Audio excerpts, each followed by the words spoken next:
আমন্ত্রণ দীপ্ত সংবাদে আপনাদের সাথে আছি আমি ইয়াসমিন সুমনা। জুলাই গণ অভ্যুত্থান স্মৃতি জাদুঘর উদ্বোধন করেছেন প্রধানমন্ত্রী তারেক রহমান। সকাল ৯টায় জাদুঘরটির উদ্বোধন করেন তিনি। এরপর এটি ঘুরে দেখেন প্রধানমন্ত্রী। বলেন, বাংলাদেশের সব গণতান্ত্রিক আন্দোলনের ইতিহাসের ধারক হবে এই জাদুঘর। ২৪-এর গণ অভ্যুত্থানের স্মৃতিচিহ্ন ধরে রাখতে জুলাই গণ অভ্যুত্থান স্মৃতি জাদুঘর উদ্বোধন করেছেন প্রধানমন্ত্রী তারেক রহমান। বুধবার জুলাই গণ অভ্যুত্থান দিবস উপলক্ষে রাজধানী শেরেবাংলা নগরে এই জাদুঘর উদ্বোধন করেন তিনি। এর মধ্যে দিয়ে এই স্মৃতি জাদুঘরের দুয়ার সবার জন্য উন্মুক্ত হলো। উদ্বোধনের পর জাদুঘরের বিভিন্ন গ্যালারি ঘুরে দেখেন প্রধানমন্ত্রী। এ সময় তার সঙ্গে ছিলেন সাবেক অন্তর্বর্তী সরকারের প্রধান উপদেষ্টা ডক্টর ইউনূস। জুলাই গণ অভ্যুত্থানের ইতিহাস, আত্মত্যাগ ও সংগ্রামের বিভিন্ন নিদর্শন দেখেন সরকার প্রধান।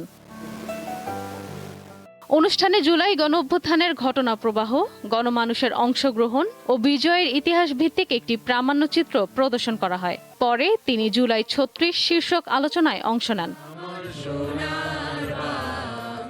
তারেক রহমান বলেন, শুধু জুলাই গণ অভ্যুত্থান নয়, বাংলাদেশের সব গণতান্ত্রিক আন্দোলনের প্রতিচ্ছবি হবে জুলাই গণ অভ্যুত্থান স্মৃতি জাদুঘর। জুলাই গণ অভ্যুত্থান স্মৃতি জাদুঘর ভবিষ্যতের প্রজন্মের সামনে তাদের পূর্বসূরিদের সাহসী ইতিহাস যেমন তুলে ধরবে, অপরদিকে তাদের সামনে উন্মোচিত হবে বিতাড়িত ফ্যাসিস্টদের মুখোশ। স্মৃতি জাদুঘর আমাদের জনগণের সংগ্রাম, আত্মত্যাগ, বেদনা, সাহস ও গণতান্ত্রিক আকাঙ্ক্ষাকে জাতীয় স্মৃতিতে স্থায়ীভাবে ধারণ করার এক ঐতিহাসিক উদ্যোগ। শহীদদের কাঙ্ক্ষিত বাংলাদেশ প্রতিষ্ঠার কাজ শুরু হয়েছে জানিয়ে ৩১ দফা নির্বাচনী ইশতেহার ও জুলাই সনদ বাস্তবায়নের কার্যক্রম এগিয়ে চলছে বলেও জানান সরকার প্রধান। ২০২৪ সালের গণ অভ্যুত্থান কোনো একক ব্যক্তি, গোষ্ঠী কিংবা দলের নয়। এই অভ্যুত্থানের মহানায়ক বাংলাদেশের গণতান্ত্রিকামী জনগণ। ফ্যাসিবাদ বিরোধী আন্দোলনে যারা হতাহত হয়েছেন, পর্যায়ক্রমে আইনের যথাযথ প্রক্রিয়া অনুসরণ করে সেই বিচার হবে স্বচ্ছ, নিরপেক্ষ এবং বিশ্বাসযোগ্য। জুলাই গণ অভ্যুত্থান স্মৃতি জাদুঘর বৃহস্পতিবার থেকে সবার জন্য উন্মুক্ত হবে। এই বাংলাদেশ আর কখনোই তাবিদারি রাষ্ট্রে পরিণত হবে না, ইনশাআল্লাহ। ইশরাত সুমা, দীপ্ত সংবাদ। জুলাই গণ অভ্যুত্থান দিবসে জুলাই শহীদ পরিবার ও জুলাই যোদ্ধাদের সংবর্ধনা দিয়েছেন রাষ্ট্রপতি হাফিজ উদ্দিন আহমদ। বুধবার রাজধানীর শেরেবাংলা নগরে বাংলাদেশ চীন মৈত্রী সম্মেলন কেন্দ্রে জুলাই যোদ্ধাদের রাষ্ট্রীয় স্বীকৃতি দিতে এই অনুষ্ঠানের আয়োজন করেছে মুক্তিযুদ্ধ মন্ত্রণালয়। অনুষ্ঠান এখনো চলছে। অন্তর্বর্তী সরকারের পরে প্রথম রাষ্ট্রপ্রধানের উপস্থিতিতে বড় পরিসরে জুলাই যোদ্ধা ও শহীদ পরিবারগুলোকে সংবর্ধনা দেওয়া হচ্ছে। শহীদের মাতা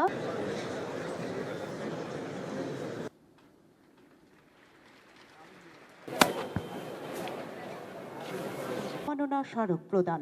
প্রথমে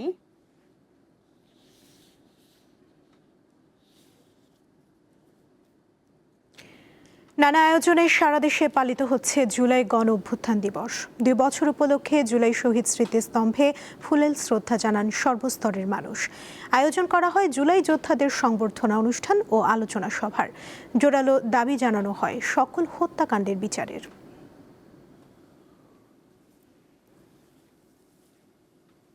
রংপুরে যথাযথ মর্যাদায় জুলাই গণ অভ্যুত্থান দিবস পালিত হয়েছে। সকালে জুলাই শহীদ স্মৃতিস্তম্ভে ফুল দিয়ে শ্রদ্ধা জানান বিভাগীয় কমিশনার, রংপুর ৩ আসনের সংসদ সদস্য সহ বিভিন্ন পর্যায়ের কর্মকর্তা কর্মচারীরা। পরে শিল্পকলা একাডেমিতে শহীদ পরিবার এবং জুলাই যোদ্ধাদের সংবর্ধনা অনুষ্ঠান ও আলোচনা সভা হয়। সকালে রাজশাহীর CNB মোড়ে জুলাই স্মৃতিস্তম্ভে পুষ্পস্তবক অর্পণ করেন ভূমিমন্ত্রী মিজানুর রহমান মিনু। তিনি জুলাই শহীদদের বিদেহী আত্মার মাগফিরাত কামনা করেন। পরে এদেশের আর কোনো বীর সূর্য সন্তানকে যেন যারা জীবন উৎসর্গ করেছে, আমি তাদের আত্মার মাগফিরাত কামনা করছি, শহীদ সাকিব আঞ্জুম সহ এবং সকলের।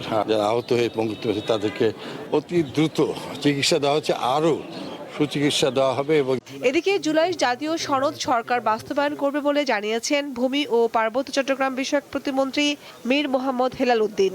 সকালে নগরীর নিউ মার্কেট মোড়ে জুলাই স্মৃতিস্তম্ভে পুষ্পস্তবক অর্পণ শেষে তিনি কথা বলেন। 5 অগস্ট থেকে আমাদের প্রত্যাশা বাংলাদেশের আপামর জনসাধারণ, ছাত্র শ্রমিক জনতা, বাংলাদেশের প্রান্তিক জনগণের জীবনমানের উন্নয়ন করা, তাদের এই দেশে শান্তি শৃঙ্খলা ফিরিয়ে আনা এবং এই দেশ থেকে সকল ধরনের বৈষম্য দূর করা। আমরা সেই লক্ষ্যে কাজ করে যাচ্ছি।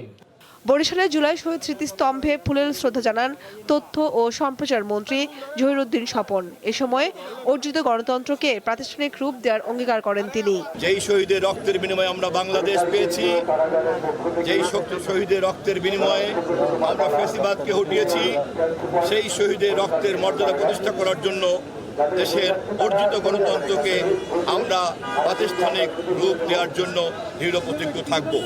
চুয়াডাঙ্গায় বিভিন্ন কর্মসূচিতে দিবসটি পালন করা হয়। সকালে বড়বাজারে জুলাই স্মৃতিস্তম্ভে ফুল দিয়ে শ্রদ্ধা জানান জেলা প্রশাসক এবং সরকারি বেসরকারি প্রতিষ্ঠান ও সংগঠনের নেতৃবৃন্দ। শ্রদ্ধা আর ভালোবাসায় পাবনাতেও পালন করা হয় জুলাই গণঅভ্যুত্থান দিবস। শহরের জেলা পরিষদের সামনে জুলাই শহীদ স্মৃতিস্তম্ভে ফুল দিয়ে শুরু হয় দিনের কর্মসূচি। এদিকে জুলাই শহীদ হৃদয় ও নজরুলের মরদেহের সন্ধানের দাবিতে গাজীপুরের কোনাবাড়িতে কফিন মিছিল হয়েছে। ৩৬ জুলাই পাঠাগার নামের একটি সংগঠন এই কর্মসূচি পালন করে। 2024-এর 5 আগস্ট হৃদয়কে কোনাবাড়ি থানার সামনে ও নজরুল ইসলামকে চান্দনা চৌরাস্তা এলাকায় পুলিশ গুলি করে হত্যা করে বলে দাবি জানানো হয়। আমরা সেই লাশগুলোর সন্ধান চাই, অন্তত পরিবারের কাছে তাদের হাড়গোড়গুলো ফেরত দেন। আপনাদের এই নারকীয় হত্যাকাণ্ড আপনার অনুতপ্ত হন এবং দায় নিয়ে এই লাশের সন্ধান দিন। খাগড়াছড়িতে জুলাই যোদ্ধাদের শ্রদ্ধা জানিয়েছে সর্বস্তরের মানুষ। যথাযোগ্য মর্যাদায় মাগুরায়ও জুলাই গণঅভ্যুত্থান দিবস পালন করা হয়েছে। কর্মসূচির অংশ হিসেবে 4 আগস্ট মাগুরায় নিহত প্রথম শহীদ ছাত্রদল নেতা মেহেদী হাসান রাব্বির কবর জিয়ারত, দোয়া ও মোনাজাত করা হয়। নারায়ণগঞ্জের হাজীগঞ্জে জেলা প্রশাসনের উদ্যোগে জুলাই স্মৃতিস্তম্ভে শ্রদ্ধা জানানো হয়। জুলাই আন্দোলনে নিহতদের আত্মার মাগফিরাত কামনায় দোয়া করেন সর্বস্তরের মানুষ। কুড়িগ্রামেও যথাযথ মর্যাদায় দিবসটি পালন করা হয়েছে। কামরুন নাহার, দীপ্ত বার্তাকক্ষ। আন্তর্জাতিক প্রসঙ্গ।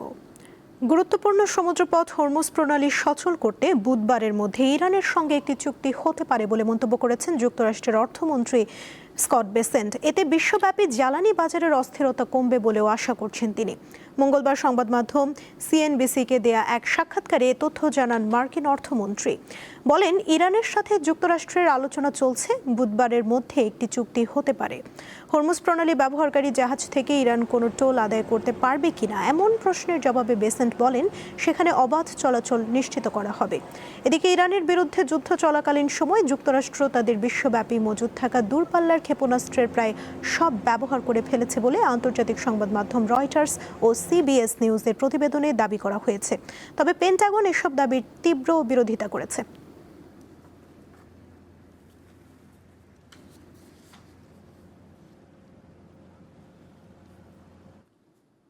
এবারে খেলার খবর। পোর্ট অফ স্পেনে সিরিজের দ্বিতীয় টেস্টের তৃতীয় দিনে ব্যাটিং বিপর্যয়ে পড়েছে ওয়েস্ট ইন্ডিজ। দ্বিতীয় সেশন পর্যন্ত ব্যাট করে পাকিস্তান তাদের প্রথম ইনিংসে অল আউট হয় 387 রানে। 43 রানে পিছিয়ে নিজেদের দ্বিতীয় ইনিংসে ব্যাটিংয়ে নামে ওয়েস্ট ইন্ডিজ। তারপর ওলটপালট হয়ে যায় সবকিছু। শেষ সেশনে 40 ওভার 5 বল ব্যাট করে 103 রান তুলতে 6 উইকেট হারায় ক্যারিবীয়রা। দিন শেষে তাদের লিড 60 রানের। রোস্টন চেজ আউট হওয়ার সঙ্গে সঙ্গে শেষ হয় তৃতীয় দিনের খেলা। 1 রান নিয়ে ক্রিজে আছেন জাস্টিন গ্রিভস। এই ছিল এখনকার মতো। পরবর্তী সংবাদ বিকেল 5টায় দেখার আমন্ত্রণ রইল। এছাড়া আরও তথ্য পেতে যুক্ত থাকুন দীপ্ত ডিজিটাল প্ল্যাটফর্মের সাথে। ধন্যবাদ সবাইকে।